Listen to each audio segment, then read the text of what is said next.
गुरुजी हमारो अंतरनाथ, हमने आपको आशीर्वाद,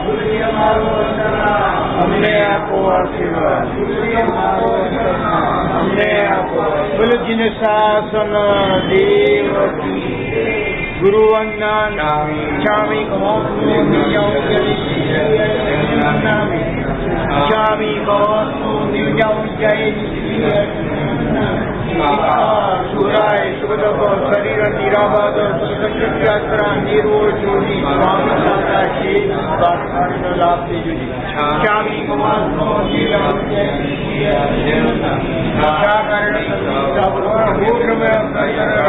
स्वामी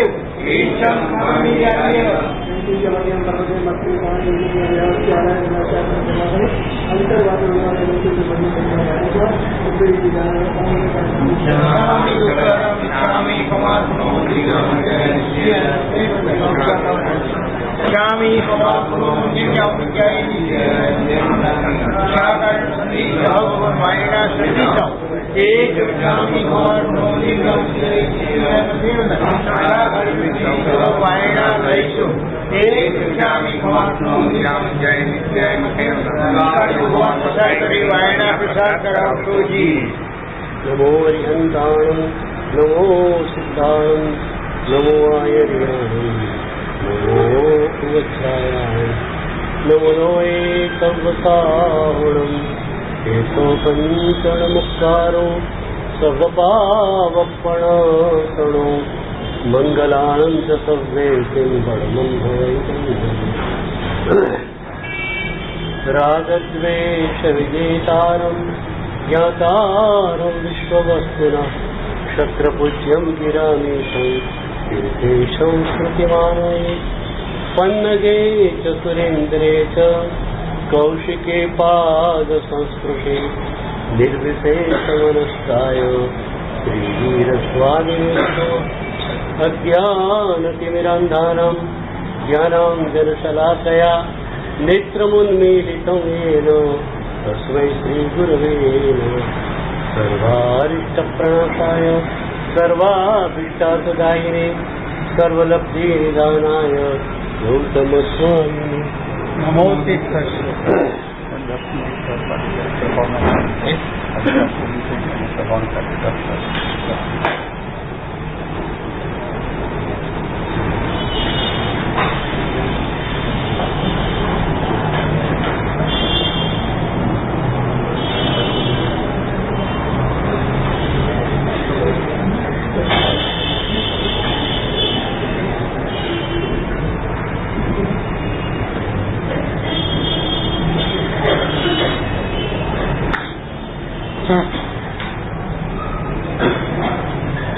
कमणे कर्णेन्द्रेत स्वोचितं कर्म कुर्वति प्रभुस्तुल्यमनोवृत्ति साक्षिणाथ श्रेयस्तु वः। ज्ञानध्यानक्रियादिकार्यकुशलः प्रद्युम्न जेता गुरु आन्तरलोचनमेकमस्तु सुतरां कृपासुतं यस्मिन् ओंकारेण सुसेवितोऽपि सततम् ओंकार सेवा पर सोयं सौम्यमनः सदा विजयते श्रीसिद्धिसूरीश्वर सोयं सौम्यमनः सदा विजयते श्रीभद्रसूरीश्वर ओंकारं बिन्दुसंयुक्तं नित्यं ध्यायन्ति योगिनः कामदं मोक्षदं चैव ओंकाराय नमः। शाश्वती होळीनी आराधनाમાં આજે સમ્યક દર્શન પદની સાથે સમ્યક દર્શનના 5 લક્ષણો શાસ્ત્રોએ આપ્યા. ક્યારેક આપણી ભીતર એક પ્રશ્ન પેદા થાય કે હું સમ્યક દર્શનને પામેલો હોઈશ કે નહીં. ત્યારે શાસ્ત્રોએ કહ્યું કે આ 5 લક્ષણો જેની પાસે હોય એને સમ્યક દર્શન સ્પર્શેલું કહેવાય. એ 5 તત્વો છે સમભાવ, સંવેગ, નિર્વેગ, અનુકંપા અને આસ્તિક્ય. એટલે પ્રાપ્ત થાય છે પાછળના ક્રમથી. પહેલા આસ્તિક્ય આવે, પછી અનુકંપા આવે, પછી નિર્વેદ, પછી સંવેગ અને પછી સમપાન. આસ્તિક્ય એટલે આત્માના અસ્તિત્વનો સ્વીકાર. પહેલી જ ભૂમિકા ત્યારથી શરૂ થાય છે. હું એટલે શરીર માત્ર નહીં, શરીર તો મારું ઘર છે, હું એમાં રહેનારો છું. આ વાતથી સમ્યક દર્શન પામ્યું છે કે નથી પામ્યા એની આખી જે છે યાત્રા શરૂ થાય છે. આપણે ક્યાં બોલો, ક્યાંય પણ તમારે જવું હોય તમે શું શું સાથે રાખો. ભાઈ નાસ્તો બહારનો નથી કરતા તો નાસ્તો લઈને ચાલો. જમવાનું બહારનું નથી, થેપલા ને સુખડી લઈને ચાલો. શરીર યાદ જેટલું આવે કોઈ પણ વખતે એટલો આત્મા યાદ આવે છે. શરીરની પળ પળની માહિતી તમારી પાસે છે. શરીર છે તો આ જોઈશે. હવે તો પાલિતાણામાં લોકો જાય, ગાડીમાંથી ઉતર્યા પહેલા મેનેજરને પૂછે એર કન્ડિશન રૂમ છે કોઈ? નથી સાહેબ, તો ચલો એસી રૂમ હોય એ ધર્મશાળામાં જઈએ. અરે ભાઈ તું યાત્રા કરવા આવ્યો છે કે શરીરની પૂજા કરવા આવ્યો છે? પ્રભુનું દર્શન તને સાચું ક્યારે થશે? જ્યારે તું શરીરને ભૂલશે ત્યારે. તો આસ્તિક્યનો મતલબ એ છે કે તમામ આત્મા જે છે તેની અંદરના અસ્તિત્વને આપણે એ રીતે સ્વીકારીએ કે શરીરને પેલે પાર રહેલ ચૈતન્યનું આપણને સંવેદન થાય અને બીજા બધાને પણ સુખ દુઃખની અનુભૂતિ થાય છે. આપણે બીજાને સુખ દુઃખ ન આપીએ. એના માટે એક સરસ શબ્દ હેમચંદ્રશ્રી મહારાજે આપ્યો છે, આત્મૌપમ્ય. તમને તમારી જાત અને બીજી જાત એમાં કોઈ ફરક પડવો નથી. જેવું તમારું સ્વરૂપ એવું જ બીજાનું સ્વરૂપ. એટલે કોઈને પણ તમે ક્યારેય પણ પીડિત ન કરો. અને એટલે જ આસ્તિક્ય પછી અનુકંપા આવે છે. અનુકંપા એટલે કંપન. બીજાની પીડા જોઈને તમે ધ્રુજી ઉઠો એનું નામ છે અનુકંપા. શું છે? દીકરાને તાવ આવેલો હોય, દીકરાનું સમજ્યું છે, એને ખ્યાલ બી નથી તાવ આવેલો શું બીમારી કહેવાય.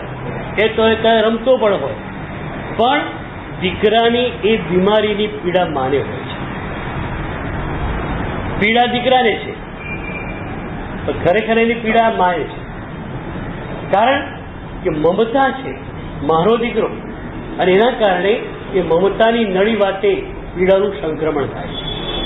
એ જ રીતે જ્યારે બધા જ આત્માઓને આપણે આપણા સમકક્ષ માની ત્યારે શું થાય? આપણને બધાની પીડાનો અનુભવ થાય. રમણ મહર્ષિના આશ્રમમાં ચોરો આવ્યા. બહુ મજાની ઘટના છે. રાતનો સમય ચોરો આવ્યા, ચોરી કરી, સહેજ અવાજ થયો, પકડાઈ ગયા.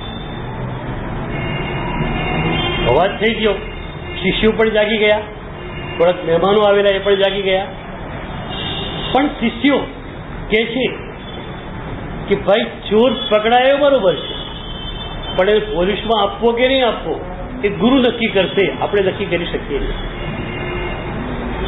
અમારે ત્યાં એકવાર સાધક શિષ્ય બની ગયો ને પછી એને કંઈ કરવાનું જ ના રે. બોલ, છુટ્ટી બધી.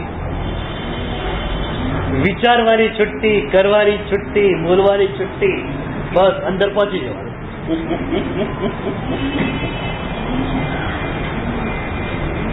તમારે ત્યાં સંસારમાં પણ રિવાજ હતો.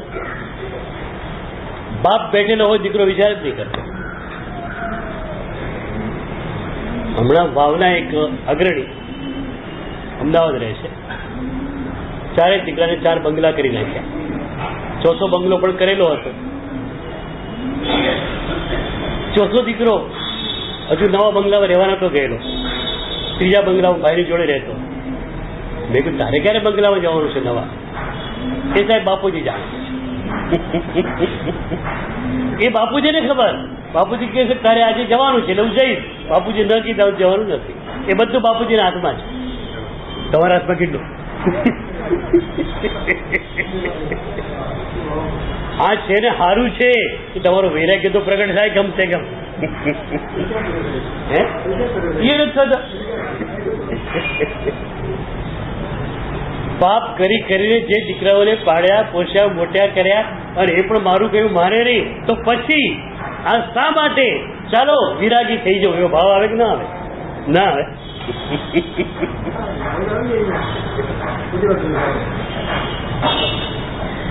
તો શિષ્યો માટે નક્કી હતું સદગુરુ કહે તેમ કરવાનું છે.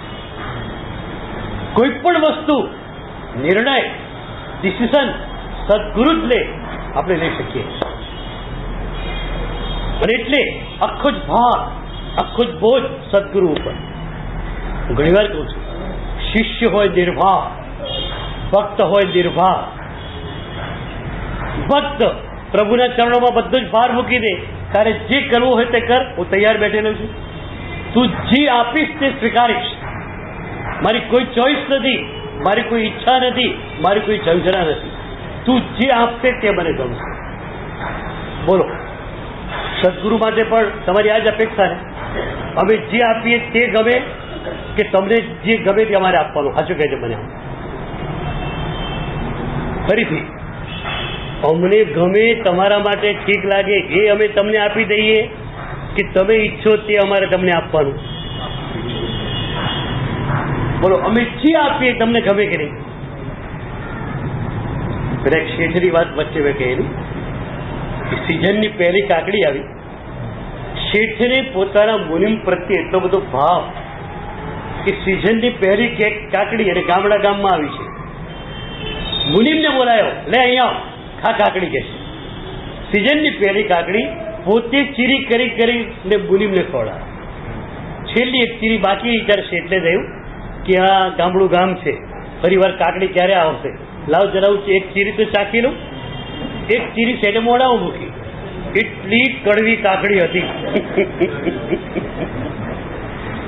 કે એક પતીકું નાખ્યું મોઢામાં, ફૂંકી નાખ્યું, પણ એટલી કડવાશ મોઢામાં પ્રસરી ગઈ કે 2 લોટા પાણી પીધું ત્યારે મોઢાની કડવાશ થોડી દૂર ગઈ. પછી 1-2 પતાસા ખાધા, થોડી સાકર મોઢામાં નાખી, ત્યારે કંઈક ઠીક. થોડા ઠેકાણે આવ્યા પછી શેઠ પૂછે છે મુનિમને, અલ્યા પણ કાકડી આવી કડવી હતી, તારે બોલવું તો હતું કે છે? પછી શેઠ પૂછે છે, ઠીક છે તું બોલ્યો નહીં, પણ તારા ચહેરાની એક રેખા પણ બદલાઈ નહીં, તું હસતો ને હસતો રહ્યો, કારણ શું? અને એ વખતે મુનિમે કહ્યું, શેઠજી, કાકડી જરૂર કડવી હતી, પણ આપનાર હાથ મીઠા હતા, અને આપનાર હાથની મીઠાશ ભળેલી અંદર, એટલે કાકડી મીઠી લાગી.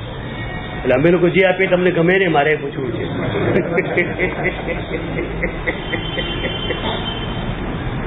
એટલે હવે એવું નહીં ને કે સાહેબ અમારે આ જોઈએ છે માટે આપો.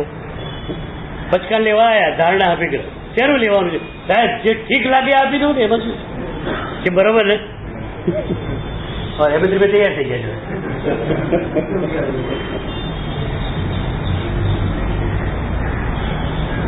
અત્યાર સુધી પ્રભુ અને સદગુરુની કોર્ટમાં ગયા, બોલ ફેંક્યો નહીં. આપણી ચોઈસ આપણી પાસે આપણે રાખી.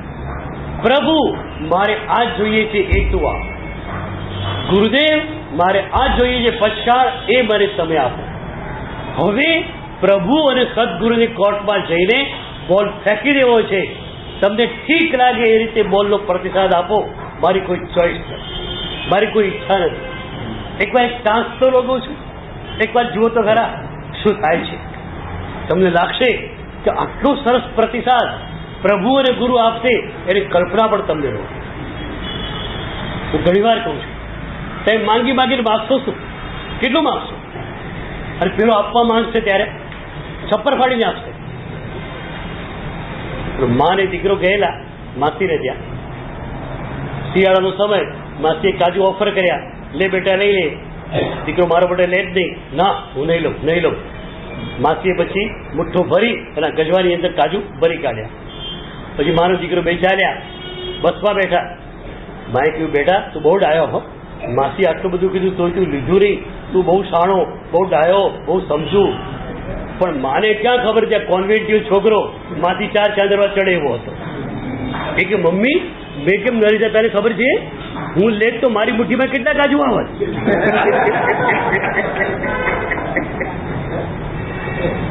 આ માસીએ મુઠ્ઠો ભરી નાખ્યા ને, તો આખું ગજું એવું ભરાઈ ગયું છે કે અઠવાડિયા સુધી કાજુ ઠોક ઠોક કરી દો, વાંધો ના. તમારી મુઠ્ઠીમાં શું આવશે બોલો?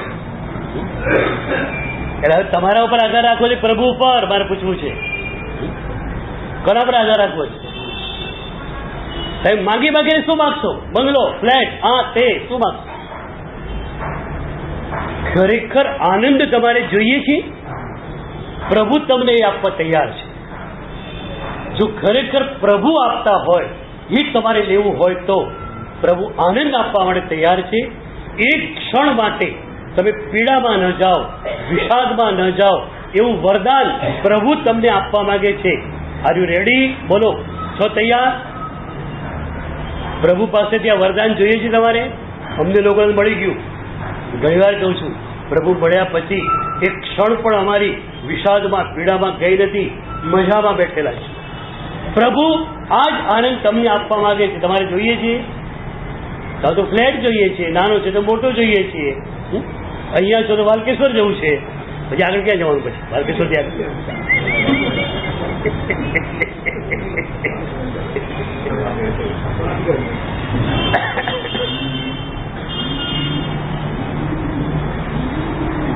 ભક્ત નિર્ભાર હોય, શિષ્ય નિર્ભાર હોય.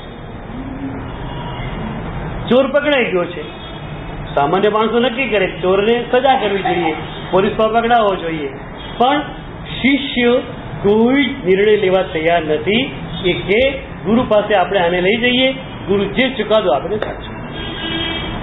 ગુરુ પાસે લઈ ગયા, અને ગુરુ, હું જેમ વારંવાર કહું છું તેમ, જય શ્રેણીના માસ્ટર ચહેરો જોઈને વિચાર્યું કે આ માણસ ખરેખર સલવાઈ ગયેલો માણસ છે, કદાચ ભૂખે મરી રહેલો માણસ છે, અને એટલે બીજું કંઈ સૂઝ્યું નહીં તો આશ્રમમાં એ હાથ મારવા આવેલો કે કંઈક મળી જાય તો.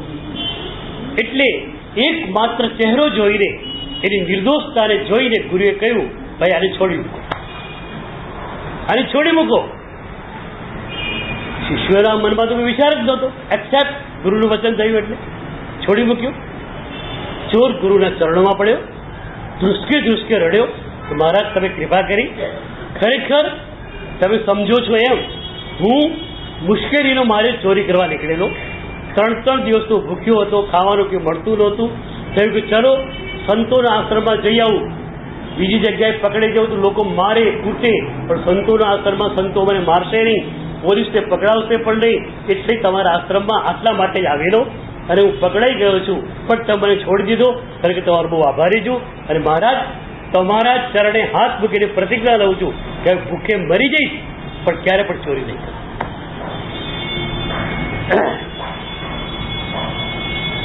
થોડાક વ્યવહારો હતા, શિષ્યો નિર્ભર હતા એક, અને શિષ્યો જે છે એ ગુરુથી પ્રભાવિત હતા. એટલે ગુરુની કોમળતા જે હતી એનો અંશ શિષ્યોની પાસે હતો, એટલે શિષ્યો પણ કોમળ હૃદયવાળા હતા. અને એક વાત યાદ રાખો, આ અનુકંપા ન આવી, આ કોમળતા ન આવી તો ધર્મનો પ્રારંભ નથી. સાધનાનો પ્રારંભ અહીંથી જ થાય છે. અસ્તિત્વનો સ્વીકાર થયો પછી બીજી વાત કોમળતા. કોમળ ભાવ આવ્યો તમારી ભીતર, અને બીજા પ્રત્યે તમને હમદર્દી જાગી, તો તમારી સાધના શરૂ થઈ જેવું માનવાનું. કઠોર હૃદય આપણી પાસે હોય તો ક્યારે પણ માનવાની જરૂર નહીં કે મને સાધના મળી ગઈ છે. સાધનાને માત્ર ક્રિયાકાંડ જોડે સંબંધ નથી. ક્રિયાકાંડ જરૂર મજાના છે, પ્રભુએ કહેલા અનુષ્ઠાનો બહુ સરસ છે, અને એ જ અનુષ્ઠાનો આપણને ઉચકે છે. પણ એ અનુષ્ઠાનો તમે કરો અને એ અનુષ્ઠાન વખતે એનો ભાવ ન હોય તો એ ચાલી શકે નહીં. એટલે અનુષ્ઠાનો વખતે એ અનુષ્ઠાનો દ્વારા જે કક્ષાએ ઉચકાઈને પહોંચી શકાય છે ત્યાં પહોંચવાનો ઈરાદો છે. સામાયિક કર્યા, હું ઘણી વાર તમને પૂછું છું, સામાયિકનો કેપ ક્યાં છે તમારી પાસે? ચા પીધી હોય, ચાનો કેપ હોય, સામાયિકનો કેપ છે તમારી પાસે? પૂજા કરીને આવ્યા, ગરમીનો સમય છે, કદાચ પરસેવો વળી ગયો, ચાંદલો ભૂસાઈ પણ ગયો, પણ ચાંદલો ભૂસાઈ ગયેલો હોય તો પણ તમારા ચહેરા ઉપર પ્રભુની પૂજા તમે કરીને આવ્યા છો, પ્રભુનો સ્પર્શ કરીને તમે આવ્યા છો, એનો કેપ દેખાય દેખાય એ જોઈએ છે. તો શિષ્યોની પાસે કોમળતા હતી, પણ જે મહેમાનો આવેલા ને એ લોકો તો માત્ર ગુરુને વંદન કરવા આવેલા, એટલે એ લોકો કોમળ હૃદયના ને. એટલે ગુરુએ જયારે ચોરને છોડી મૂકી ત્યારે એમણે દલીલ કરી કે સાહેબ આ તો કેમ ચાલે, સમાજનો કાનૂન કેમ રહે? પછી રંગેલા હાથે પકડાયેલો માણસ છે, ચોરી કરવા આવેલો માણસ છે, કે શાહુકારી કરવાનો હતો, તમને વંદન કરવાનો નતો આવ્યો, ચોરી કરવા જ આવેલો હતો, પકડાઈ પણ ગયો છે. તમે એને છોડી મૂકો તો પછી આ તો ઠીક છે, અત્યારે બોલે છે ખરી તો હું ચોરી નહીં કરું, પણ ચોરી નહીં કરી એની ખાતરી શું? અને આવા માણસ આપણે સમાજમાં મૂકીએ તો સમાજની અંદર જે છે એ ચોરો વધતા જવાના. એટલે સમાજનો કાનૂન જે છે ટકી શકે નહીં, માટે આને પોલીસમાં પકડાવો જ જોઈએ. મહેમાનો રમણ મહર્ષિ બહુ શાંત માણસ અને બહુ મોટા ગુરુ. એમણે કહ્યું કે ચલો એક સવાલ તમને હું કરું. મહેમાનોને કહ્યું કે તમે જમતા હો અને તમારા દાંત તળે તમારી જીભ જે છે ચગદાઈ જાય, તો તમારી જીભને કચડનાર ચગદનાર એ દાંતોને તમે શું સજા કરો? ઉખાડીને ફેંકી દો? તમારી જીભ એને કચડી નાખી દાંતોએ, તમે દાંતોને શું સજા કરો?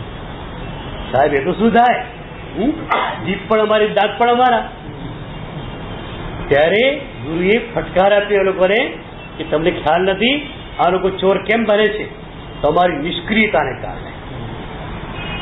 યાદ રાખો, સજ્જનોની નિષ્ક્રિયતા એ મોટામાં મોટી ખતરનાક વસ્તુ છે. સજ્જનો આજે નિષ્ક્રિય પણ બની ગયા અને સજ્જનો જે છે એકજૂટ પણ રહી શક્યા છે. 13 સજ્જનના 14 અભિપ્રાયો હોય છે, દુર્જનો બધા એક સાંઠગાંઠમાં આવી જાય છે. સજ્જનો નિષ્ક્રિય હોય ચાલી શકે નહીં. આજે રાજનીતિ, સમાજનીતિ બધું જ ખાડે ગયું. કારણ શું? સજ્જનોની નિષ્ક્રિયતા. તો ગુરુએ ફટકાર્યા એ લોકોને કે તમારા લોકોની નિષ્ક્રિયતાને કારણે આવા લોકોને ચોર બનવું પડ્યું. ત્યારે ચોરને પૂછ્યું, ભાઈ તું ભૂખે મરતો હતો તો કામ કેમ નથી કરતો? કે સાહેબ મારી જમીન હતી પણ મારી દીકરીના લગ્ન થયા, એમાં મારે જમીન મૂકવી પડી પૈસા લેવા માટે. એ જમીન મારી ગઈ, મજૂરી કરવી છે ક્યાં, પણ કોઈ મને મજૂરી પણ આપતું નથી. કોઈ માસિક પગાર તરીકે તો નથી આપતું, પણ રોજિંદો પગાર તરીકે રોજ રોજ ઉભડકિયા તરીકે જાઉં એવી પણ મજૂરી મને મળતી નથી. હું શું કરું ગુરુદેવ? ત્યારે ગુરુએ કહ્યું, વાત સાંભળી આની, તમારા લોકોની નિષ્ક્રિયતાને કારણે આ લોકો જે છે એ સમાજની અંદર ગુનેગાર તરીકે પેદા થાય છે. એટલે ખરેખર ગુનેગારોનો નહીં, ગુનેગારોના મૂળને જોઈએ તો તમારી નિષ્ક્રિયતા છે. સજ્જનો નહીં, પણ સજ્જનોની નિષ્ક્રિયતા એ ગુનેગારીના મૂળમાં છે. એટલે મહેમાનો કાનની બુટ પકડી, વાત બિલકુલ સાચી છે. તો આસ્તિક્ય, અનુકંપા, એ પછી નિર્વેશ, સંસારનો કંટાળો. તમે જ્યાં રહો છો ને એનો કંટાળો આવ્યા? હું ઘણી વાર પૂછતો હોઉં છું મારા પ્રવચનમાં કે શારીપત્ર જેવો સંસાર હોય, શારીપત્ર જેવી રીતિ હોય અને એવો શાસક હોય સૈનિક જેવો, કે એ શારીપત્ર ત્યાં આવે, એની રીતિ આટલી અપાર જોઈ અને છતાં એના આંખમાં કૂચેરી, ચાલો મારો પ્રજાજન અને એટલી એની પાસે આટલી સંપત્તિ, ચાલો કોઈ કાયદો કરો, એની સંપત્તિ પડાવી લો. આવો વિચાર કરતો નથી. પેલા રાજાઓ કેવા તમને કહું? પેલા લક્ષાધિપતિ હોય અંદર દીવા પડે. પાટણમાં એવો રિવાજ હતો, લક્ષાધિપતિ માણસો અંદર દીવા પડે. 25 લાખનો આસામી છે તો પોતાના મહેલો પર 25 દીવા રોજ પ્રગટાવે કે 25 લાખ રૂપિયા મારી પાસે છે. અને કરોડપતિ થાય ને એ એના દરવાજે ભૂંગળ બજાવી શકે, એટલે એની પાસે વાજા વાગતા હોય એના ત્યાં સવારે, સાંજે, બપોરે. આપણે ચોકડીયા વાગે ને એમ. પણ એ કરોડપતિ હોય તો જ વગાડી શકાય, નહીતર નહીં. રાજાઓ એ વખતના કેવા હતા કે સિદ્ધરાજ એ વખતે ફરવા નીકળ્યો એકવાર, અને એક શેઠના મહેલ ઉપર દીવાઓ જોયા. રાજા દીવા ગણવા જ માંડ્યો, 1 2 3 4 5 99 લાખ રૂપિયા આની પાસે છે. બિચારા રોજ 99 દીવા બાળવા પડે છે. 1 લાખ રૂપિયા રાજની તિજોરીમાંથી આપી દો, ભૂંગળ બજાવ્યા. આ બનેલી ઘટના. 1 લાખ રૂપિયા રાજાએ પોતે પોતાના ભંડારમાંથી મોકલી આપ્યા કે હવે તું લક્ષાધિપતિ, તું કરોડપતિ બની ગયો, હવે ભૂંગળ બજાવજે કરે. તો આવા રાજાઓ હતા અને એ વખતે લોકોને સંપત્તિ કદાચ સારી લાગતી હતી તોય સમજ્યા. અત્યારે પણ આ યુગની અંદર જ્યારે તમે કોઈ રીતે સંપત્તિ ભેગી કરી શકો એમ નથી. ન્યાયથી સંપત્તિ ભેગી કરો, ટેક્સેશનમાં બધું ચાલ્યું જાય એમ છે. અન્યાયથી ભેગી કરો તો એટલો બધો ભય છે. એક કોલબેલ વાગે ને માણસ ફફડે, આઈટી વાળા કોણ? સામાન્ય માણસોને બહુ સુખ છે. કોલબેલ વાગે ત્યારે ખબર નથી પડતી આઈટી વાળા આવ્યા, સગા સંબંધી આવ્યા હશે. કરોડપતિ, રબજોપતિને પૂછો કોલ બેલ વાગે ફફડે કોણ આવ્યું એ કી હોલમાંથી જુએ બરોબર પરિચિત ચહેરો લાગે પછી ખોલે એ પેલા ખોલે પણ આપણે ત્યાં એક ઘટના આવે છે એક માણસ ગામડાનો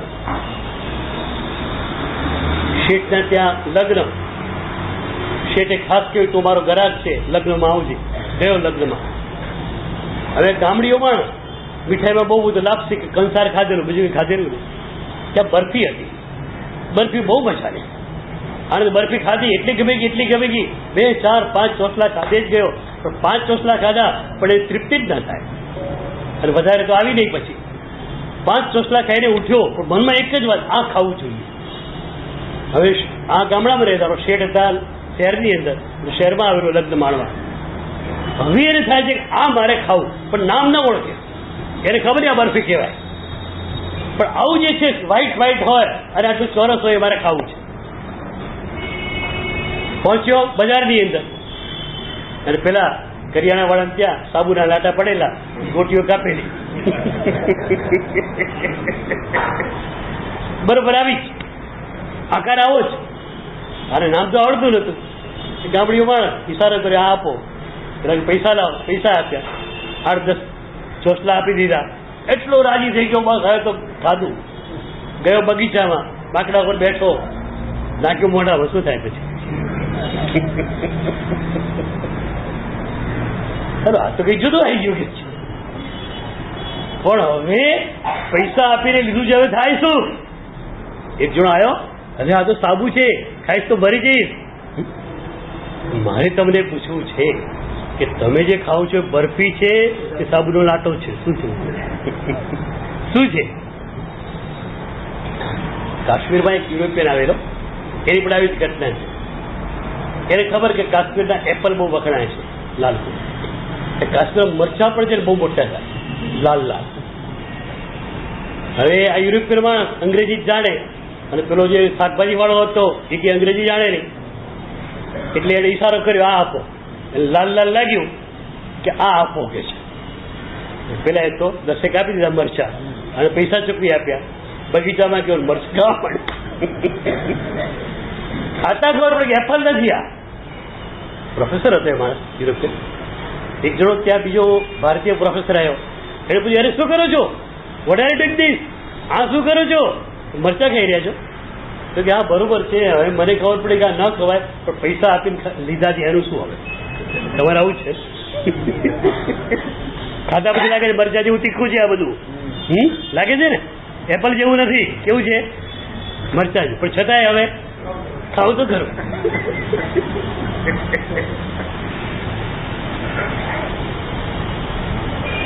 શારીપત્ર જેવો સંસાર હતો અને શારીપત્ર જેવો માણસ એ સંસારમાં રહ્યો કદાચ પણ જ્યાં શારીપત્રને ખબર પડી માએ કહ્યું બેટા આપણા મહારાજા આયા આપણા માલિક આયા તું નીચે ઉતર આપણા માલિક આયા છે અરે મારા ઉપર બી કોઈ માલિક છે મારે માલિક જોઈએ જ નહીં અને પ્રભુની દેશના સાંભળી શારીપત્ર દીક્ષા લેવા તૈયાર તમારે પાસે કોઈ માલિક જોઈએ તો નિર્વેદ એટલે સંસારનો કંટાળો અને સંવેગ એટલે મોક્ષ સુખ આપણને પ્યારું લાગે બીજું કંઈ જ ન ગમે મોક્ષનું સુખ આપણને પ્યારું લાગે શાસ્ત્રોએ કહ્યું સુર નર સુખ જે દુઃખ કરી લેખ હવે વંચે શિવ સુખ એક મનુષ્યના અને દેવના ઉત્તમમાં ઉત્તમ સુખ હોય એ પણ એને દુઃખ જેવા લાગે તો સંવેગ પોતાના દુઃખી સંસાર પ્રત્યે કંટાળો આવ્યો તો નિર્વેદ પણ ચક્રવર્તી બનવાનું હોય તો પણ ના કે દેવેન્દ્ર બનવાનું હોય તો પણ ના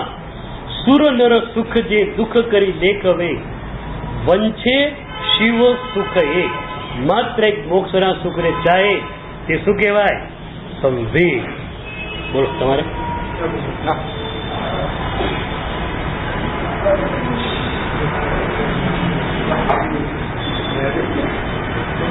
આપણા શ્રી સરની અંદર સુંદર રીતે નવપદજીની આરાધના ચાલી રહી છે પૂજ્ય ગુરુ ભગવાન સુંદર રીતે પ્રવચનો આપણે સમજાવી રહ્યા છે સારામાં સારી રીતે મોટી સંખ્યાની અંદર આંબિલ થાય છે 450 ઉપરાંત આપણે ત્યાં હોય છે તેમજ છૂટક આંબિલ પણ ઘણા સારા થયા છે તો એની આપણે ભક્તિ કરવા માટે એક ટીપ કરવાની છે જલ્દીથી 5 મિનિટની અંદર પતાવી દઈએ જલ્દી બોલજો આપણા શીલાબેન કુંવરજી છેડા તરફથી આખી હોળી છે, પારણા પણ એમના તરફથી છે. એ લોકો પણ સુંદર રીતે ભાગ લઈ રહ્યા છે. તન મન અને ધનથી આખું ફેમિલી ભક્તિ કરવા માટે આવે છે. ખૂબ ખૂબ એને ધન્યવાદ આપવામાં આવે છે. એમનો બહુમાં પારણા દિવસે કરવામાં આવશે. દરેક ભાગશાળીને ખાસ વિનંતી જલ્દીથી 1500 રૂપિયા પ્રહલાદભાઈ કાનજીભાઈ દોશી,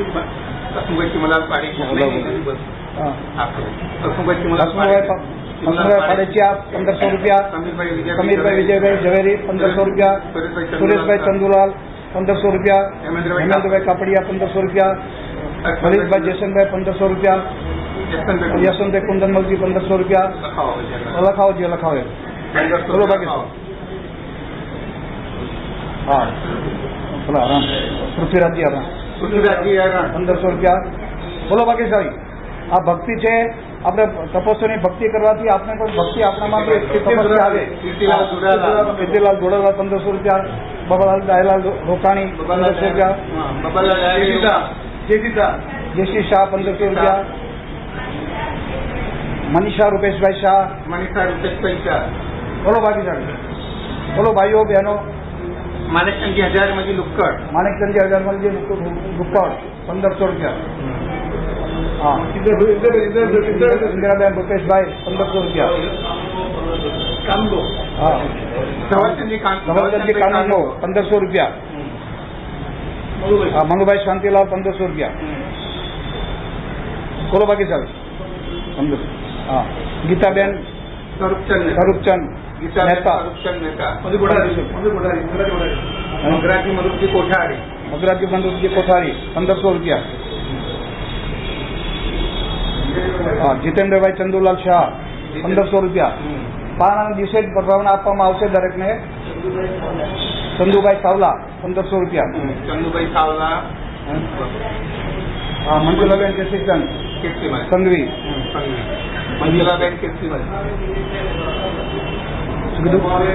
પ્રભાબેન દિનેશભાઈ વોરા. હા પદ્માબેન દિનેશભાઈ વોરા. બોલો બાકી સારી.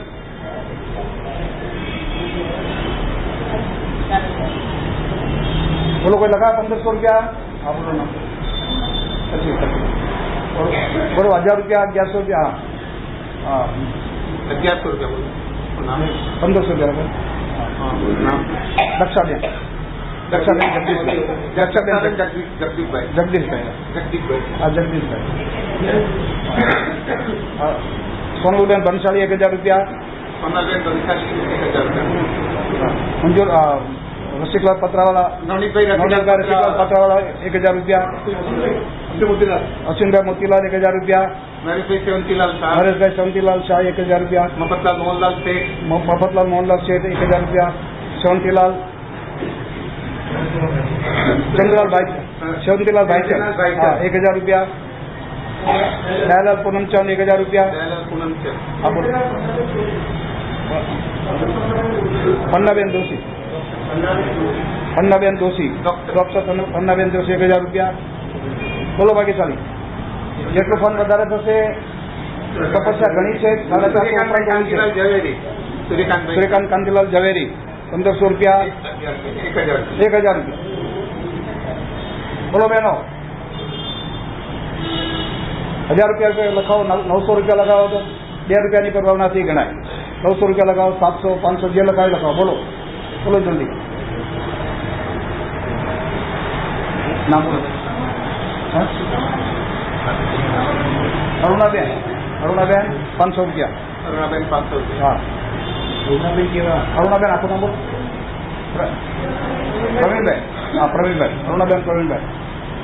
બોલો 500 રૂપિયા. લખમજી સાવલા 500 રૂપિયા. રમેશચંદ્ર જીવનલાલ 500 રૂપિયા.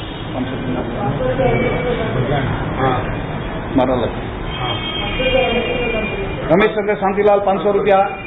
આસુભાઈ જાદવજી સાહેબ 500 રૂપિયા. બોલો શાંતિલાલ ગીતાબેન પિયુષભાઈ 500 રૂપિયા. ભગવતીબેન નાથાલાલ 500 રૂપિયા. જગદીશભાઈ પ્રદીપભાઈ 500 રૂપિયા. આપનું નામ બોલો. પ્રદીપભાઈ રસિકભાઈ શાહ. પ્રદીપભાઈ રસિકભાઈ શાહ 500 રૂપિયા. 500 રૂપિયા. બોલો બાકી ચાલુ. અને આપણે કીર્તિભાઈ નિરંજનભાઈ મોદી 500 રૂપિયા. રમણીકભાઈ ટકસીભાઈ 500 રૂપિયા. ઉલ્લાસીબેન સાકરિયા 500 રૂપિયા. ઉલ્લાસીબેન સાકરિયા આપેલા છે. હા 1000 રૂપિયા સોનલાલજી.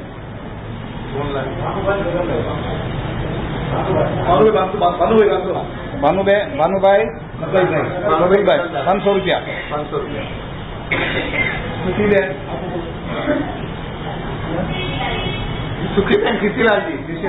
સુખીબેન ઘીસીલાલજી 500 રૂપિયા.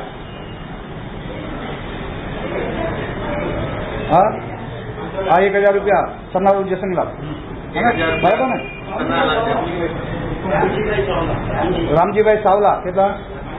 500 રૂપિયા.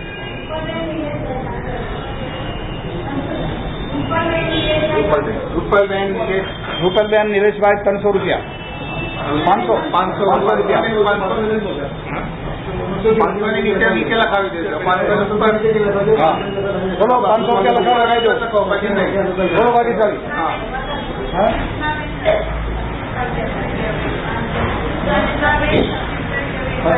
પુષ્પાબેન ઝવેરી 500 રૂપિયા. સુષ્માબેન પ્રદીપભાઈ ઝવેરી. આ ફંડ ચાલુ છે. આંબેલા ટાઈમે પણ લખવામાં આવશે. ભગવાનદાસ મોતીલાલ 500 રૂપિયા. નરેશભાઈ મહેશભાઈ ભંડારી 500 રૂપિયા. ચલો દયાલાલ મણીલાલ સંઘવી 500 રૂપિયા. આંબેલા ટાઈમે પણ લખવામાં આવશે. દરેક ભાગ્યશાળી એક લાભ લેજો. કોઈ વંચિત હતા નહીં.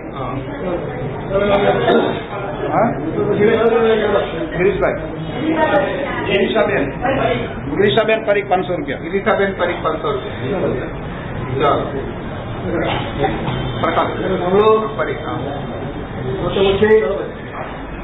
આસ્તિક્ય, અનુકંપા, નિર્વેદ, સંવેગ તે પછી સમભાવ. શ્રીપાલ મહારાજાના મનમાં આ જ વાત થયેલી કે મને સમ્યક દર્શન સ્પર્શ્યું છે કે નથી સ્પર્શ્યું.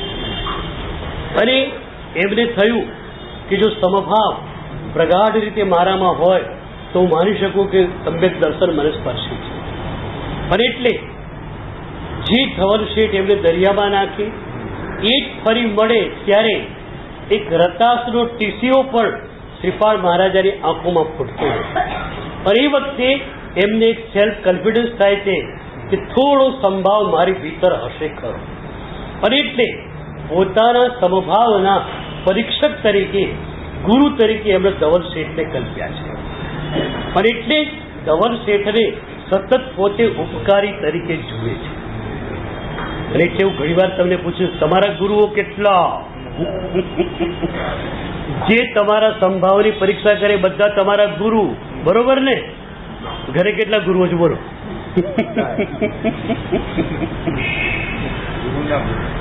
જે તમને ક્રોધનું નિમિત્ત આપે અને એક ક્રોધનું નિમિત્ત પડવા છતાં તમને ગુસ્સો ન છલકાય, તમે માની શકો કે વાહ આ તો મારો પરીક્ષક થઈ ગયો. પછી બધા નમસ્કાર કરવાના, હાથ જોડવાના. કેમ? તમે મારા ગુરુ છો કે મજા આવી જાય ને. આપણા મહામુનિઓની પાસે જે સમભાવ હતો એને તો આપણે વંદિત શકીએ. એના પેગડામાં પગ ઘાલવાનો આપણો કંઈ ગજ પણ ન લાગે. મહેતારી મુનિની ક્ષમતા, ગજ સુકુમાર મુનિની ક્ષમતા. પણ આજે તમને એક સંતની ક્ષમતાની વાત કરું. એમ લાગે કે પહેલી કે બીજી યોગ દૃષ્ટિમાં આવેલો માણસ હોય એનો પણ સમભાવ કેટલો ઊંચો હોય. સમ્યક દર્શન છે ને 5મી યોગ દૃષ્ટિમાં મળે. આપણે 14 ગુણસ્થાનક કહેલા છે. 8 યોગ દૃષ્ટિઓ છે. 8 યોગ દૃષ્ટિમાં 5મી યોગ દૃષ્ટિ સ્થિરા છે, ત્યાં સમ્યક દર્શન મળે છે. પણ સમ્યક દર્શનની પહેલા 4 યોગ દૃષ્ટિઓ છે. એટલે જે લોકો સમ્યક દર્શન નથી પામ્યા પણ જેમનામાં ગુણોની સૃષ્ટિ સારી છે, ગુણ વૈભવ સારો છે, એવા બધા બની શકે કે પહેલી, બીજી, ત્રીજી અથવા ચોથી યોગ દૃષ્ટિમાં હોઈ શકે. એટલે અન્ય ધર્મના સંતો કે જેમની અંદર પણ સમભાવ વગેરે ઊંચી કક્ષાએ હોય તો એ કદાચ આપણે કંઈ નક્કી ના કહી શકીએ પણ પહેલી, બીજી, ત્રીજી કોઈ પણ યોગ દૃષ્ટિમાં હોઈ શકે. તો આપણને ખ્યાલ આવે કે યોગ દૃષ્ટિ પહેલી કે બીજી મળે એનો પણ સમભાવ કેટલો પ્રગાઢ હોય છે. એક મુસ્લિમ સંત હતા પણ જન્માંતરીય કોણ જાણે કૃષ્ણ પ્રત્યેની પ્રીતિ. આ જન્મે મુસ્લિમ છે, જન્માંતરીય હિન્દુ ધારા એમની પાસે છે, એટલે કૃષ્ણ પ્રત્યેની પ્રીતિ એમની પાસે છે. તો કૃષ્ણના પદો રચે, ગાય. એ વખતે દિલ્હીમાં બાદશાહનું રાજ્ય, અકબર કે કોઈ પણ હોય, બાદશાહે બોલાયા આ સંતને. બાદશાહે કહ્યું સંતને કે તમે મુસ્લિમ થઈને કાફરોના ભગવાનની સ્તુતિ કરો એ ચાલી શકે નહીં, એટલે આજથી તમારે સ્તુતિ બુતિ કરવાની નહીં. સંત ઉભા રહ્યા હતા. બાદશાહ કે બરોબર ને, હવે તમે સ્તુતિ નહીં કરો ને હિન્દુઓના કાફરોના દેવની. ત્યારે સંતે હાથ આમ જ રાખેલા, હાથ જોડવાનો સવાલ તો હતો જ નહીં, અદબ વાળી ઉભેલા. સંતે એટલું જ કહ્યું મસ્તીથી કે હું ઉપરવાળાની આજ્ઞા માનું છું, બીજા કોઈની આજ્ઞા હું માનતો નથી. શું ખુમારી હોય છે! હું ઉપરવાળાની જ આજ્ઞા માનું છું, બીજા કોઈની આજ્ઞા હું માનતો પણ નથી. બાદશાહ કોઈ એને ક્યારેક કહેલું તમારી આજ્ઞાનું નથી માનતો. આ પહેલો સંત મળ્યો એ કહે હું તમારી આજ્ઞા માનતો નથી, હું ઉપરવાળાની આજ્ઞા માનું છું. એમ તમે મારી આજ્ઞા ન માનો એમ તો સમજો છો હું બાદશાહ છું. સંત મનમાં આમ તું કરી શું કરશે? તારી જોર ક્યાં? તલવારડીમાં. તલવાર બહુ બધું માથું કાપી નાખે, તું કરીશ શું? અમારે ત્યાં એવા સંતો થઈ ગયા. સિકંદર એક સંતને કહેલું મારે ત્યાં આવો મારા દેશમાં. સંત કે નથી આવું. નહીં આવો તો શું કરીશ તું? તો કે આ તલવાર જોઈ છે, મ્યાનમાંથી બહાર કાઢી માથું ઉડાડી દઈશ તમારું. તો કે એમાં શું છે? માથું ઉડાડીશ, હું બી જોઈશ, તું જોશે, હું બી જોઈશ, માથું ઉડ્યું, એમાં શું? પછી સંત કહે છે કે સંન્યાસ લીધો ને ત્યારે જ માથું ઉડી ગયેલું, હવે તું શું ઉડાડવાનું? તારી શું તાકાત છે આજે તું ઉડાડી શકે? આ કુમારી સંતોની. આજે શું કહ્યું ભારતમાંથી? અક્ષત્વ ગયું. ભારતીય લોકોમાં અને ખાસ કરીને રાજપૂતોમાં જે ક્ષત્રિય હતું, શૂરવીરતા હતી, ક્યાં ગયા? ભોગ વિલાસે અને આ પાશ્ચાત્યવાદે આપણને સત્વહીન કરી નાખ્યા. ત્યાં ભગતસિંહ અને ત્યાં ખુદીરામ બોઝ હમણાં જ થયેલા, તો શું એક દેશ માટેની એક જાન ફેસાની વાત. ભગતસિંહ ફાંસી માટે બેરેકમાં મહિના પછી ફાંસી આપવાની છે. જેલના નિયમ પ્રમાણે 2-4 દિવસથી એમનું વજન માપવામાં આવે. ફાંસી આપવાના દિવસો નજીક આવે છે, ભગતસિંહનું વજન વધે છે. પેલું જેલર હેરાન થઈ ગયો, મારો કાંટો ખોટો છે શું છે? તો કે નહીં બરોબર છે, કારણ કે આ તો મારા માટે ઓછો છે. દેશ માટે મારે શહીદ થવાનું, ત્યાંથી વધારે ઓછો કયો હોય? આ આપણા શહીદો હતા. સંત પાસે કુમારી હતી. સંત કહે છે ઓકે કોઈ વાંધો નથી, તું શું કરીશ? બાદશાહે કહે છે. બાદશાહે હુકમ કર્યો, ચાબુક ક્યારે બોલાય લઈ જાઓ, અમને ચાબુક લગાવો. જો મારી આજ્ઞા માનવા તૈયાર થાય ચાબુક મૂકી દેવાના, એટલે તો જ્યાં સુધી ન માને ત્યાં ચાબુક પકડી. ચાબુક મારા માટે જગ્યા નક્કી હતી. સંતને ત્યાં લઈ જવા આવ્યા. ચાબુક ફટકારે છે. સામાન્ય ત્યાં રીઢા ગુનેગારોને ચાબુક ઠોકવામાં આવે. રીઢા ગુનેગારો પણ આ માણસ એવી ચાબુક ઠોકનારો કે 50-60 ચાબુક પડે એટલે રીઢો ગુનેગાર પણ કાં તો ઢીલો પડી જાય કાં તો ખતમ થાય. સંતનું શરીર તો નાજુક હતું, આત્મા એકદમ જે છે તે દ્રઢ નિશ્ચય વાળો હતો, પણ શરીર તો એકદમ કોમળ હતું.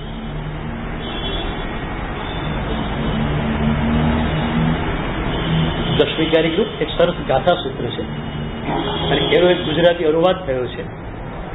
આત્મા થયો નિશ્ચિત જેહનો કે ત્યજીશ હું દેહ ન ધર્મ શાસન, તેને ચડાવી નવી ઇન્દ્રિયો શકે, ઝંઝાનીલો મેરુ મહાદ્રીને યથા.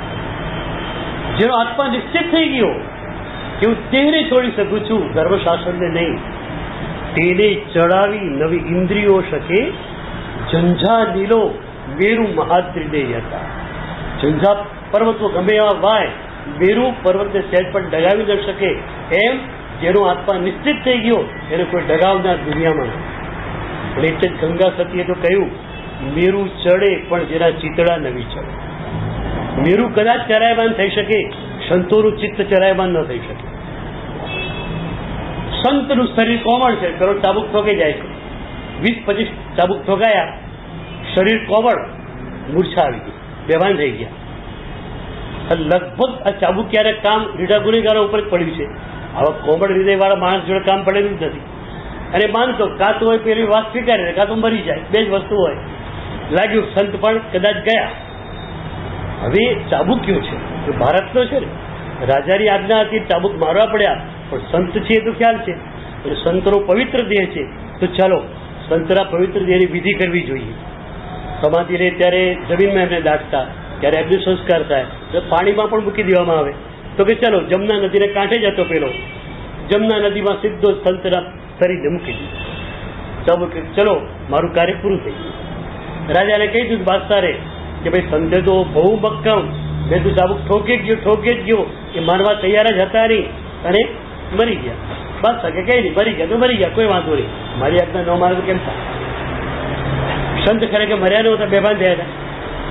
અને જમનાનું ઠંડુ પ્રવાહ પાણી અને શીતળ હવા ધીરે ધીરે ધીરે કળ વળવા માંડી. લોહી જે પાછળ જ હતું, અને આમ શરીર મૂક્યું એટલે પાણી આવી ગયું, એટલે લોહી જે છે વહેતું બંધ થઈ ગયું. ધીરે ધીરે કળ વળવા માંડી. 10 કિલોમીટર દૂર એમનું શરીર ગયું. એક ગામડું આવેલું હોય છે, ગામડાની બહાર એક માણસ નદીના કાંઠે આવેલું જુએ છે, અરે માણસ છે, મળદું છે, જીવે છે. જોયું તો સહેજ આંખ હલતી લાગી, અરે માણસ તો જીવે છે. કાંઠે લાયા, કપડા બદલા કે સંત છે, લોહી લુહાણ શરીર થયેલું હતું, પોતાના ઘરે લઈ જાય, પાટાપિંડી કરે. એ જમાનામાં ડોક્ટરો કે વૈદ્યો ગામડામાં ના હોય, પણ લગભગ લોકો જે છે ઋષિશાસ્ત્ર ભણેલા હોય. અને એટલે આવું મરણ તોલ ઘા જેને લાગે છે એને પણ સાજો કરવા માટે એ લોકો પાસે બધી વિદ્યા હોય. ઘા બાજરિયા હોય અને ઘા રૂજાવી નાખ્યા, ગરમ ગરમ શેક કર્યો, દૂધ વગેરે આપ્યું, ઘી વગેરે આપ્યું, શીરો ખવડાવીને આપ્યો. અને મહિનામાં તો સંત હતા એ વધી ઘાના નિશાન રહ્યા, ખાલી એટલું જ, બાકી બીજું કશું જ કોઈને ખબર ના પડે કે સંતને આવું વાગેલું હતું. અરે સંત ફરી દિલ્હીમાં પોતાના આશ્રમમાં આવી 1400 બધા પ્રવચનો કરવા માંડી પડે. જ્યાં બાદશાહને ખબર પડી કે સંત ફરી પાછા આવી ગયા છે, વિચારશે સંત તો મરી ગયેલા, મરી ગયેલો માણસ જીવતો થયો. ખરેખર એના ભગવાન ચમત્કારિક હોવા જોઈએ, અને આવા ભગવાન એના ચમત્કારિક હોય તો પછી મને સજા નહીં કરે. પછી ચમત્કાર ત્યાં નમસ્કાર. બાદશાહ પોતે સંતના આશ્રમે આવ્યો કે મારી ભૂલ થઈ ગઈ, મને માફી આપો. મારી ભૂલ થઈ કે મેં તમને ચાબુક ભરાવવાની આજ્ઞા આપી, મને માફી આપો. સમજે છે કે માફી ન માગું અને કાલ કોઈ ગુસ્સે થાય મારા ઉપર કંઈક દેવને ટોકે તો મને માફી આપો. સંતે વખતે જે વાત કરી છે બહુ ગજબની વાત કરી છે. સંત કહે છે કે જેણે ગુનો કર્યો હોય એને માફીની સજા અપાય. તમે ક્યાં ગુનો કર્યો છે? આ તો પ્રભુ મારી પરીક્ષા કરતા હતા કે મને આવી પરિસ્થિતિમાં સમભાવ રહેશે કે નહીં. તો પ્રભુએ મારી પરીક્ષા લીધી. એ પરીક્ષામાં પાસ થયો કે ન પાસ થયો પ્રભુ જાણે છે, હું પણ જાણતો નથી. તો પ્રભુ જ્યાં પરીક્ષા લઈ રહ્યા હોય તો તમે કોણ છો? તમે વચ્ચે કોઈ આવતા જ નથી. આ સમભાવ જો પહેલી કે બીજી યોગ દૃષ્ટિમાં રહેલા સાધક પાસે હોય તો સમ્યક દૃષ્ટિ સાધક પાસે કેવો સંભાવ મારે પણ કોઈ પણ નિમિત્ત તમને ચડાવી શકે. અને એટલે જ હું તમને વારંવાર કહું છું કે સાધકની ડિક્શનરીમાં નિમિત્ત નામનો શબ્દ નથી. કયું નિમિત્ત વળી? એને ગાળ આપીને તમને ગુસ્સો આવ્યો, એને ગાળ આપવાનું કેમ ઈચ્છા હતી? તમને જ કેમ ગાળ આપી? તમારું કર્મ હતું માટે ગાળ આપી. નિમિત્ત કોણ? તમારું કર્મ. પૌરંજય યુદ્ધના મેદાન ઉપર જાય અને પત્ની તરીકે અંજના મંગળ ઈચ્છવા માટે જાય, કુમકુમનો થાળ લઈને, અને પૌરંજય એને પાટું મારીને ફેંકી દે. અંજના બેભાન થઈ જાય. અંજનાને રાજમહેલમાં લઈ જવામાં આવે. 22 વર્ષ સુધી જે પત્નીએ પતિ માટે હરફ ઉચ્ચાર્યો નથી, એ પત્ની પતિનું મંગળ ઈચ્છવા ગઈ અને પતિએ પાટું મારીને ફેંકી દીધી. ભાનમાં જ્યારે અંજના આવી ત્યારે એની સખીઓ કહે છે કેવો હૈયા ફૂટો માણસ, પથ્થર દિલ માણસ, કે તું એનું મંગળ ઈચ્છવા ગઈ ત્યારે પાટું બારી ફેંકી દીધી. કેવો હરામખોર માણસ કહેવાય તારો પતિ. ફરી વખતે અંજના પોતાના કાનમાં આંગળીઓ નાખે છે, બોલો નહીં તમે, મારા પતિ ખરાબ નથી, મારું કર્મ ખરાબ છે. જો મારા પતિ ખરાબ હોત તો શું અંજરાએ મજાનું લોજિક આપ્યું છે. આ લોજિક જો તમને ગમી જાય આજે સ્વીકારી લેજો. અંજરાએ લોજિક આપ્યું કે જો મારા પતિ ખરાબ હોત તો બધાના જે છે માન સન્માનનો અસ્વીકાર કરે. પણ એક ગામડીઓ માણસ આવ્યો, મેલા ગેલા કપડા વાળો, અને કંકુનું તિલક કર્યું તો પણ માથું નીચું કરી સ્વીકારી લીધો. એટલે પૌનંજય ખરાબ નથી, મારું કર્મ ખરાબ છે, જેના કારણે હું ગઈ અને મારા પ્રત્યે ગુસ્સો ખલવાયો. એટલે મારા પતિ ખરાબ નથી, મારું કર્મ ખરાબ છે. આ વાત, આ લોજિક અંજરાનું તમને ગમ્યું? બસ ગમ્યું લોજિક? ખરેખર પૌનંજય જો ખરાબ હોય, મજાનું લોજિક છે, તો બધાના સન્માનનો અસ્વીકાર કરે, બધાની જોડે ખરાબ રીતે બોલે. માત્ર અંજનાની જોડે ક્રોધથી વાતો કરે, બીજા બધા જોડે પ્રેમથી વાતો કરે. તમને એવું લાગ્યા કે આના જ કર્મનો ઉદય છે? એક માણસ હોય તમારી જોડે સારી રીતે ન બોલે, બાકી બધા બીજા કોઈ આવ્યા, ઓ આવો આવો, કેમ છો ભાઈ, બેસો બેસો, ચા પાણી પીવો, તમે તમારો ભાવ ન કરો, તમારી જોડે બોલે કરી, એવું કે તમને શું થાય? શું થાય મને કહો ને. મારું કર્મ ખરાબ છે એમ થાય ને કે આ વ્યક્તિ ખરાબ છે? બેરો તો અંજનાની વાત, મહિનાની વાત ખૂબ સાંભળે, સાંભળ્યા પછી શું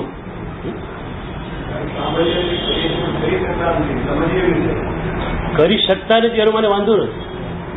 પણ એ વખતે દિલમાં દર્દ છે, મારે પૂછવું છે. તમે બધા સાધુ બની શક્યા નથી, પણ સાધુ નથી બની શક્યા એનો રંજ તો હોય ને. શ્રાવક પણ પાડી શકતા નથી કદાચ, પણ એનું દર્દ તો હોય ને. જે આરાધના તમે નથી કરી શકતા એનો રંજ તો હોય ને તમારી પાસે. એમ કદાચ ગુસ્સો આવી પણ ગયો એ વખતે, એ વ્યક્તિ ઉપર ગુસ્સો આવી પણ ગયો, પણ તમે માની શકો ને કે મારી નબળાઈ છે. એ વખતે તમને આ ખબર પડે છે કે મારી નબળાઈ છે આ. જો ખરેખર હું નબળાઈ ન હોત મારી પાસે તો હું એમ જ માણસ, મારું કર્મ ખરાબ છે, પણ મારા મનની નબળાઈ છે જેના કારણે હું એ માણસને ગુનેગાર ઠરાવું છું. એ માણસ ગુનેગાર નથી, હકીકત છે, પણ મારા મનની નબળાઈને કારણે હું એને ગુનેગાર ઠરાવું છું. બોલો આટલું થાય? આટલું થઈ શકે? તો માની લો, બસ સમજી ગયા તમે. એટલે વાત ગળે ઉતરી ગઈ છે. ભલે કરી શકો ન કરી શકો એની જોડે સંબંધ નથી, વાત ગળે ઉતરી જવી જોઈએ. તો આ સમભાવ પહેલી બીજી યોગ દૃષ્ટિવાળા પાસે હોય તો શ્રીપાળ પાસે હોય. અને એ શ્રીપાળ અને મહિનાની આપણે આંતર કથા જોઈએ. બાહ્ય કથા તો રાસમાં આવવાની જ છે, બેનું સાંભળી રહી છે. મારે આંતર કથા કેવી છે કે મહિનાની આરાધના કેવી હતી, શ્રીપાળના હૃદયનો ભાવ કેવો હતો. મહિના પૂજા કરીને આવીને શું કહે છે કે આજે પૂજામાં એવો ભાવ આવ્યો કે પૂજા કરીને આવીશું, કલાક થઈ ગયો પણ હજુ મારા રોમાંચ બેસવાનું નામ લેતા નથી. અને એ વખતે ત્યાં અમૃત ક્રિયાના 7 લક્ષણો, 2 લક્ષણો આપણે જોયા, તદગત ચિત્ત, સમય વિધાન, 2 જોયા ને તારા. જે વખતે જે ક્રિયા કરો ત્યારે મન એની અંદર પરોવાયેલું હોવું જોઈએ એ, અને શાસ્ત્રે કહ્યું છે એ પ્રમાણે એ વિધિ થવી જોઈએ 2. ત્રીજી વાત છે ભાવની વૃદ્ધિ. ભાવ જે છે વધતો ચાલવો જોઈએ. 7મી હોળી કરી ચૈત્ર મહિને ત્યારે કદાચ જે ભાવ હતો એના કરતા આસો મહિને 8મી હોળી કરી ત્યારે ભાવ વધેલો હોવો જોઈએ. કાલ સાંજે પ્રતિક્રમણ કર્યું અને આજ સવારે પ્રતિક્રમણ કર્યું, કાલ સાંજના પ્રતિક્રમણ કરતા આજ સાંજના સવારના પ્રતિક્રમણનો ભાવ વધેલો હોવો જોઈએ. ગઈકાલે પૂજા કરી અને જે ભાવ હતો એના કરતા આજ સવારનો ભાવ થોડો વધેલો હોવો જોઈએ. બરોબર? ભાવની વૃદ્ધિ. જેમ જેમ તમે સાધના માર્ગે જતા જાઓ તેમ તેમ ભાવ વધતો જાય. કોઈ માણસ દરિયાકાંઠા તરફ ચાલતો હોય, એથી ચાલે ગોવાને ટેકના ઉપાસ નથી કોઈ પણ માણસ, અને એને જવું છે દરિયાકાંઠે, દરિયાકાંઠા પર ઉપડે પણ છે. જેમ જેમ નજીક જાય એટલે બાબુલના દેરાસર આવે ત્યારે શું થાય? પણ દરિયાનો અવાજ ઘોંઘાટમાં ન સમજાય, સહેજ ઠંડી હવા આવવા. સહેજ આગળ ગયો, ચોપાટી પાસે ગયો, એકદમ દરિયો દેખાવા પણ લાગ્યો, ઠંડી હવા લાગી. હવે એકદમ ચોપાટી પાસે પહોંચી ગયો, એકદમ કિનારે, ઠંડી હવા દેખાય. તો તો જેમ જેમ તમે ચોપાટીની નજીક જાઓ તેમ તેમ દરિયાની ઠંડક તમે અનુભવી શકો. અને મુંબઈમાં તો ઓછી અનુભવાય છે, પણ અમે લોકો આ વખતે ઉના, હજારા, દેલવાડા ત્યાં આગળ ગયા અને એકદમ દરિયા કાંઠે જ અમે લોકો ફર્યા, વેરાવળને બધે. તો ત્યાં આગળ ગામડામાં તો દરિયાની અસર, દરિયાની ઠંડક બહુ જ સરસ લાગે. એટલે અમે તો 2 કિલોમીટર દૂર હોય ને દરિયો, ત્યાંથી દરિયાની ઠંડક અમને અનુભવવા લાગે. તો મારે પૂછવું છે કે જેમ જેમ સાધના માર્ગમાં તમે આગળ ચાલો તેમ તેમ તમારા ભાવની વૃદ્ધિ થાય છે. જોવું છે આ શું છે, આપણી ક્રિયા અમૃત ક્રિયા છે કે નહીં એની એક પારાશીષી છે. જો રોજ સાધના કરીએ અને રોજની સાધનામાં ભાવ વધતો ન હોય તો માનવું પડે ક્યાંક ચૂક છે. There some fault. બોલો, આપણા ગુજરાતી ભોજનમાં સવાર સાંજનું મેનુ બદલાય, નાસ્તો બદલાય, સવારનો સાંજનું વાળું બદલાય, બપોરે રોટલી દાળ શાક ટિપિકલ હોય ને ભોજન. રોજ ખાવ છો, રોજ ખાઈ શકો છો, કારણ ભૂખ લાગેલી હોય છે, રોટલી શાક એ જ ભાવે છે. એવું નથી કે મેરા જોડે ઝઘડો કર્યો, શું છે, શું માંડ્યું છે, રોજ રોટલી શાક, રોજ રોટલી શાક. એટલે કે રોટલી શાક પણ ભૂખ લાગી છે માટે ગમે છે. એ જ પ્રભુ ગોવાલિયા ટેગના સંકેશો પાર્શનાથ છે. રોજ દર્શન કરો, રોજ વધુ આનંદ આવે છે. મારે પૂછવું, ગઈકાલે પ્રભુના દર્શન કર્યા અને જે આનંદ આવેલો, આજે દર્શન કર્યા આનંદ વધ્યો થોડો? યાદ રાખો, દુનિયાની કોઈ પણ ઘટના, દુનિયાની કોઈ પણ વ્યક્તિ તમને રતિ આપી શકે યા અરતિ આપી શકે, સુખ અને આનંદ માત્ર ને માત્ર પ્રભુ જ આપી શકે. અને એટલે પહેલા સ્તવનો અપાધ્યાય યશો વિજયજીએ લખ્યું, મુખ દીઠે સુખ ઉપજે, દર્શને અતિ આનંદ લાવે. ભગવાનનું મુખ જોઈએ એટલે ઇન્દ્રિયો, આંખ વગેરે અને મન વગેરે પ્રભુ સાથે જોડાય એટલે સુખની અનુભૂતિ થાય. અને એ જ મારું અસ્તિત્વ પ્રભુની વિતરાગ દશાની ધારામાં વહે તો મને આનંદ થાય. એક વખત હું આ સ્તવનો પર બોલતો હતો, મુખ દીઠે સુખ ઉપજે, દર્શને અતિ આનંદ લાગે. કેટલાક માણસો એટલા મજાના હોય છે, કેટલાક માણસોનો પ્રશ્ન પણ એટલો મજાનો હોય. એક ભાવ કે મને પ્રશ્ન કર્યો, મારા સાહેબ, દર્શને અતિ આનંદ લાદ રે, ઉપાધ્યાયજીએ લખ્યું.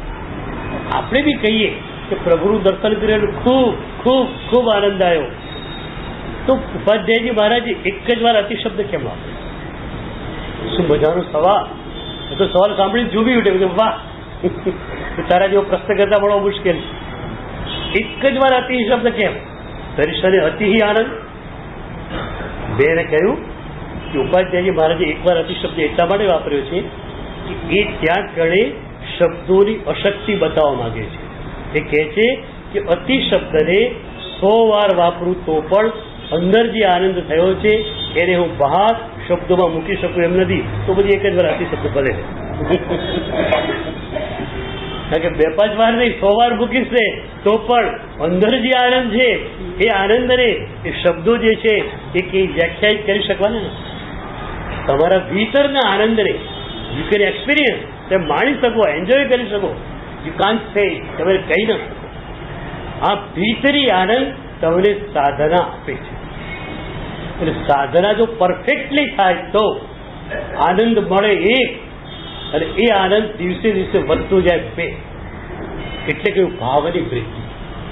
તો તમે તમારા દરેક અનુષ્ઠાનો સાથે આ વાતને જોજો.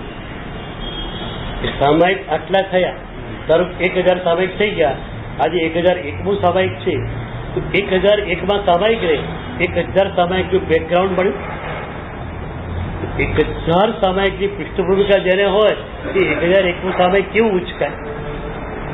અને 1001મું ઉચકાય એટલે 1002મું વધારે ઉચકાશે, કારણ કે એને 1001ની બેકગ્રાઉન્ડ મળી છે. એવી રીતે નવકાર, 9 લાખ નવકાર ગણ્યા અને પછી આગળ ગણો છો તો 9 લાખ નવકારનું બેકગ્રાઉન્ડ તમને મળે છે. આ રીતે એક સાધના તમને કઈ રીતે આનંદ આપે છે અને એ આનંદને તમે કઈ રીતે માણો છો એ જોવું છે. અને ખરેખર તો સાધનાનો આનંદ મણાવા લાગ્યો, ઝીલાવા લાગ્યો તો એ આનંદ ડે બાય ડે વધતો જ ચાલશે. એટલે ત્રીજું લક્ષણ શું કહ્યું? ભાવની વૃદ્ધિ. બીજા લક્ષણો બાકી છે, આપણે ધીરે ધીરે. શીલાબેન કુંવરજી ખેડા તરફથી સંપૂજન છે. ગુરુવંદા નિખ્યામી ખમાસ્મણો મંદિર જામની જય નિશ્ચયાય મથૈણ વંદામી. श्यामी खमास्मणो वंदे व्यामित्याय नित्याय मथेन वंदामि शिकार सुवराय परिदो निराबादो सुखजम यात्रा नीरो चौजी स्वामी साथे वात्माने लाभ दे श्यामी खमास्मणो वंदे व्यामित्याय नित्याय मथेन वंदामि शिकार संधि भगवान वो जो मेरा